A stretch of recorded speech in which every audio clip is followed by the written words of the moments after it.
it was such a different thing to be doing at the beginning. It was an unusual way to look after people, but now it's the norm, really. Right. Yeah. And do you feel like you had something to do with that, perhaps? I think that might be slightly egotistical, but my father was forward thinking, and having his brother with schizophrenia and seeing how he was treated within um, a mental health hospital just meant that he wanted to do it differently. It's simple, but it's it's so easily forgotten. All these diagnoses and all these complicated things, and actually it's not that complex.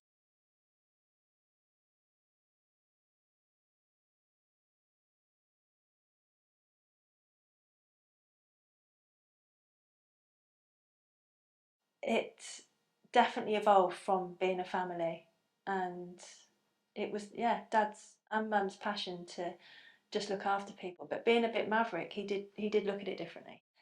It started with Dad actually working for like a young offenders school, and he enjoyed that, and actually ended up fostering two of the kids while I was, I think, a baby in arms, because they were about to be put into like a more secure environment. My dad liked doing different things. So after that, he did buy a large house, and we had homeless people live with us. That's what he decided to do as a business at that point. And then we lived next door to a care home, and he got friendly with the people that were running it. And it just sparked something in him. So Mum was also really excited about it. So that's when he looked to find somewhere that would be good to run as a care home. So we put everything into it. I was 10, we moved in, and that became our life for a good few years before it paid off. We lived in a flat at the top of the house, so I'd come back from school and just help out, really. Some of the service users, actually some live with us still today, that I lived with then. We'd all just get involved, really. The service users would be involved in cooking, if they were able to, came on holiday with us.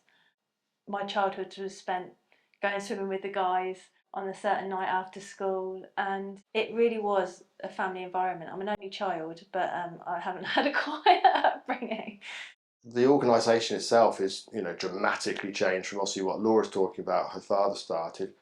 The essence hasn't though. Like his interest in working with individuals and his idea, which I suppose I always bought into it, that you want to support somebody at the least point of intervention. So you're not controlling that person's lives, you're enhancing it or in some way contributing to it. And I think when he sort of started with that philosophy, it was quite unusual at that point. It's quite a lot of really interventional type processes going on when people had difficulties. So that was different at that point, and I think that's where the success started, because we were looking after difficult to manage people, but being mindful of what they wanted and just supporting them to live their life how they wanted to live it, rather than it all being in a set box, get up at a certain time, etc., and sort of fit whatever the home needed rather than what the person needed.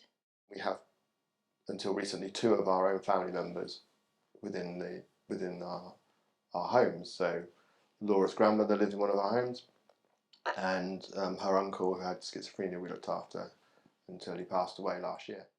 I suppose my uncle having schizophrenia as well, and living in care all his life,